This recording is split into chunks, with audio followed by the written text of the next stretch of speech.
Hello guys, तुमचं परत एकदा स्वागत आहे माझ्या यूट्यूब चॅनलवरती. आय होप तुम्ही सगळे व्यवस्थित असाल. आणि जसं की तुम्ही बघू शकता की आज खूप दिवस झालं मी बोलतो होतो की गावचा ब्लॉग येणार आहे. आपण आता थेट जाणार आहोत गावी. पण गाईज, मी त्या दिवशी ड्युटी केली आणि मग आपण जाणार आहोत गावी. सो बघू शकता की माझी ॲक्च्युली बस मिस झाली आहे एका स्टॉपवरून. सो डिरेक्टली ऑटो करून मी वेगळ्या स्टॉपमध्ये गेलो होतो, कारण माझी थोडी चुकामुक झाली होती. तर खूप हेक्टिक शेड्यूल होतं त्या दिवशीचं. ऑफिसमध्ये पण खूप काम होतं आणि तुम्ही बघू शकता की डिरेक्टली आपण प्रायव्हेट ऑटो केलेली आहे आणि माझ्याकडे सामान पण खूप होतं. सो खूप सारं दगदग झाल्याच्या नंतर फायनली खूप वेळानंतर, कारण डिरेक्टली मी कल्याणला ऑटो केली होती आणि फायनली आपल्याला आता बसायला मिळालेलं आहे. माझी ताई आणि मी जाणार होतो गावी. तुम्ही बघू शकता की आता सामानाची अरेंजमेंट वगैरे होत आहे आणि आम्ही स्लीपर कोच बुक केली होती कल्याणवरून. कल्याणला तुम्हाला जर चक्की नाका माहिती असेल आपल्या कल्याणचा, सो तिकडून आपले हे बसेस वगैरे सुटतात. सो फायनली अरेंजमेंट वगैरे झालेली आहे, पडदे वगैरे बंद केलेत आणि मस्तपैकी थंडगार वातावरणामध्ये आपण आता एन्जॉय करणार आहोत. सो तुम्ही बघू शकता की एवढं सुंदर असं वारा होता आणि बसमध्ये कोणीही बसलं नव्हतं. एवढी बस काय फुल नव्हती. सो तुम्ही बघू शकता की आता अजूनही आपण कल्याणमध्येच आहोत. कल्याणमध्येच गाडी होती, ट्रॅफिक खूप होतं आणि बस अशी रिकामी आहे. तरच मस्तपैकी बिर्याणी ताईने आणली होती, ती खाऊन घेतली आणि मस्तपैकी नजारे घेत आम्ही लोक बिर्याणी खात पुढे जात होतो. आपल्याला टोटल 8 तासाचा प्रवास होणार आहे. सो तुम्ही आमच्यासोबत चला. सो बघू शकता गाडीचा नाव आहे ओम शांती आणि आम्ही लोक वेट करत होतो की 2 वाजता गाडी काहीतरी खायला थांबेल, पण आमचा डिनर झाला होता. तरी पण छोटंसं वॉशरूम वगैरेसाठी आम्ही लोक थांबलो होतो. मस्तपैकी चॉकलेट्स वगैरे घेतले आणि गाडी, तुम्हाला खरं सांगू, गाडी थांबली होती 4:15 जसं तुम्ही बघू शकता घड्याळामध्ये. आणि नंतर मस्तपैकी एक झोप घेतली 3-4 तासाची आणि आता वाजलेले आहेत 6:30 आणि बघू शकता आमच्या गावचा एवढा सुंदर नजारा आहे. काहीच कोण साताऱ्याचे आहेत तर प्लीज डू कमेंट, कारण तुम्हाला माहिती असेल की आपलं सातारा म्हणजे केवढं सुंदर आहे. आणि एवढ्या निसर्गरम्य वातावरणामध्ये जसं कोकण आहे तसंच आपलं सातारा आहे. गाईज, कोणाकोणाला गावी गेल्यानंतर थोडं रिलॅक्सिंग वाटतं तुम्ही सांगू शकता. तर तुम्ही बघू शकता की एवढं मस्तपैकी झोप झालेली आहे 3-4 तासाची आणि हे जशी सकाळ झाली आणि एवढं सुंदर वातावरण झालं होतं, एवढी थंडी वाजत होती गावी आणि मस्तपैकी एक लास्टचा सेल्फी घेता नंतर मग बसमधून उतरलो, डिरेक्टली ऑटो केली घराकडे आणि एवढं सगळं सामान घेऊन आम्ही लोक थेट आता पोचणार आहोत आपल्या घरी. गाईज, एक रिक्वेस्ट करायची होती तुम्हाला की तुम्ही लोक व्हिडिओ बघता पूर्ण पण लाईक करत नाही. आपल्याला लाईकही वाढवायचे आहेत, प्लस आपल्याला सबस्क्रायबरसुद्धा वाढवायचे आहेत. लवकरात लवकर 200 सबस्क्रायबर आपल्याला कंप्लीट करायचे आहेत गाईज. सो तुमचा सपोर्ट असेल तर खूप चांगलं होईल.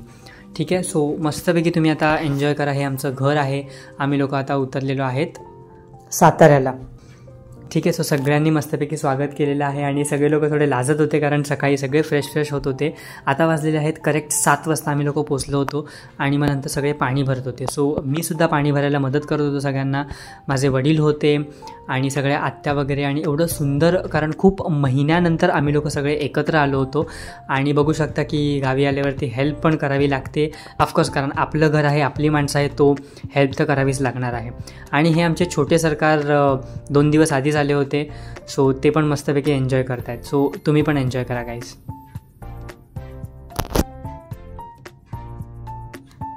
सो तुम्ही बघू शकता की आम्ही लोक त्याच दिवशी जास्त काही आराम नव्हता केला, कारण झोप मस्तपैकी झाली होती आणि आम्ही लोक आता थेट निघणार आहोत नदीवरती.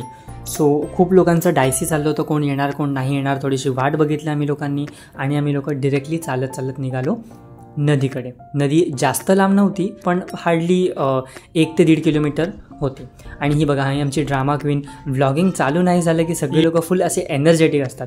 पण गाईज वेट, आम्ही लोक नदीवर जाण्याच्या आधीच आत्याचं घर बघायला गेलो होतो, कारण ते वाटेमध्येच दिसतं.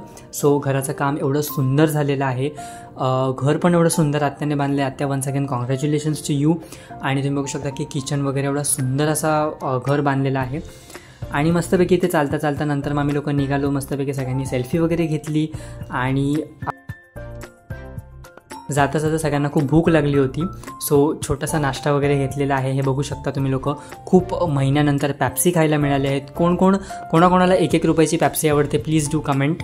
आणि एक तुम्हाला सांगू इच्छितो की आपण गावी आल्यावर जे रिलॅक्सेशन असतं ना, की भले तुम्ही 2 दिवस थांबा किंवा 3 दिवस थांबा, तुमचं जे रिलॅक्सेशन आहे ना ते पूर्ण अगदी सुंदरपैकी रिलॅक्स होता तुम्ही लोक.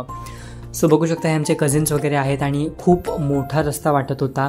त्यामुळे मग चालता चालता फायनली आपण आता पोचणार आहोत नदीकडे. गाईज, कोण कोण गावी गेल्यावरती नदीवरती आंघोळ करायला जातं प्लीज कमेंटमध्ये सांगा. आणि बघू शकता की एवढं सुंदर असं वातावरण झालेलं आहे. आणि हे बघता बघता आम्ही लोकांनी आंबे वगैरे पाडले आणि नंतर मग निघालो आम्ही थेट आंघोळ करायला.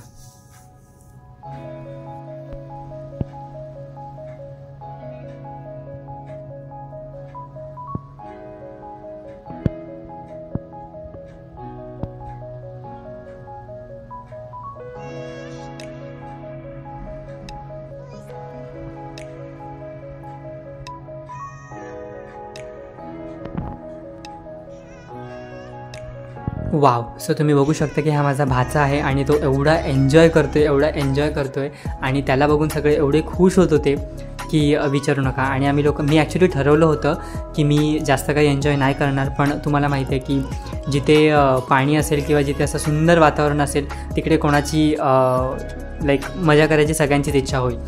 सो बघू शकता की मस्तपैकी आम्ही लोकांनी आंघोळ वगैरे केली, टाईमपास वगैरे केला, फोटो सेशन्स वगैरे केले. आणि गाईज, एक मला कळत नव्हतं ही मुलं अशी का करत होती. ही जी मुलं आहेत ती अंगाला माती वगैरे लावून आणि परत सगळेजणं उड्या मारला तिकडे जात होती. हे माहीत नाही यांचं काय लॉजिक होतं आणि काय नाही, थोडंसं नवीन होतं. एक लास्ट सेल्फी घेतली. हे बघा, हे नेहमीसारखे लेट कमर्स आहेत, लेट लतीफ्स आहेत. 2 वेळेला 3 वेळेला आंघोळ झाली माझी. म्हणजे काय नाही बाबा. सो मित्रांनो, मस्तपैकी आंघोळ वगैरे झालेली आहे आणि आम्ही लोक लिटरली माझी माई आणि नंतर जे माझे जिजू होते त्यांच्या कारमध्ये आम्ही एवढे लोक बसलो होतो की विचारू नका. आणि आम्हाला थोड्याच अंतरावरती जायचं होतं कारण नंतर आम्ही लोक तिथून चालत जाणार होतो. सो तुम्ही बघू शकता की हे लोक एवढे एकमेकांच्या अंगावर लिटरली बसले होते. ऑप्शन होता आमच्याकडे, पण तरी पण आम्हाला लोकांना मस्ती करत जायचं होतं. सो तुम्ही बघू शकता की हे किती लोक एकाच सीटवरती केवढे लोक बसलेले आहेत.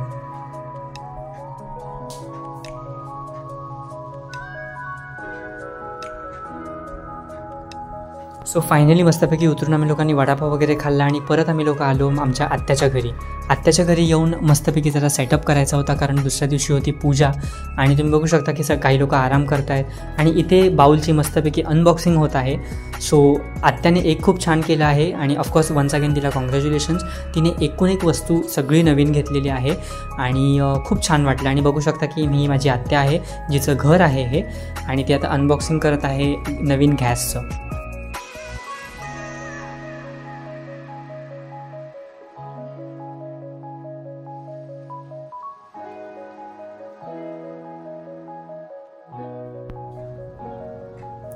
सो फायनली इथे नंतर मग आम्ही लोकांनी डेकोरेशनला चालू केलेलं आहे. खूप सारं सामान माझ्या कझिनने मुंबईवरून आणलं होतं आणि बघू शकता की ते बाहेर मस्तपैकी असा मंडप रेडी होत आहे. आणि फायनली आम्ही लोकांनी डेकोरेशन वगैरे केलं, खूप छान वाटत होतं. आणि नंतर मस्तपैकी आम्ही लोकांनी दमशेराज खेळलो चांगले 2-3 तास आणि खूप मजा आली. म्हणजे एवढी मजा आली कारण आफ्टर सो लॉंग टाईम आम्ही लोक खेळत होतो. नंतर परत माझ्या माईने आणि जिजूंनी ज्यांनी आम्हाला कारने ड्रॉप केलं होतं त्यांनी सगळ्यांसाठी वडापाव आणला होता आणि मस्तपैकी वडापावची पार्टी परत एकदा झालेली आहे. आणि बघू शकता की आत्यांना ज्यांनी गिफ्ट दिलं होतं त्यांचं गिफ्ट सगळं घरी आलेलं आहे. त्याचा सगळा सेटअप केला आणि रात्री मस्तपैकी डिनर असं करून हे माझे जे भाचा आणि त्याचा फ्रेंड ते लोक एन्जॉय करत होते. आय होप तुम्हाला हा ब्लॉग आवडला असेल तर प्लीज डू लाईक. एक्सायटेड असाल आणि thank you so much for watching.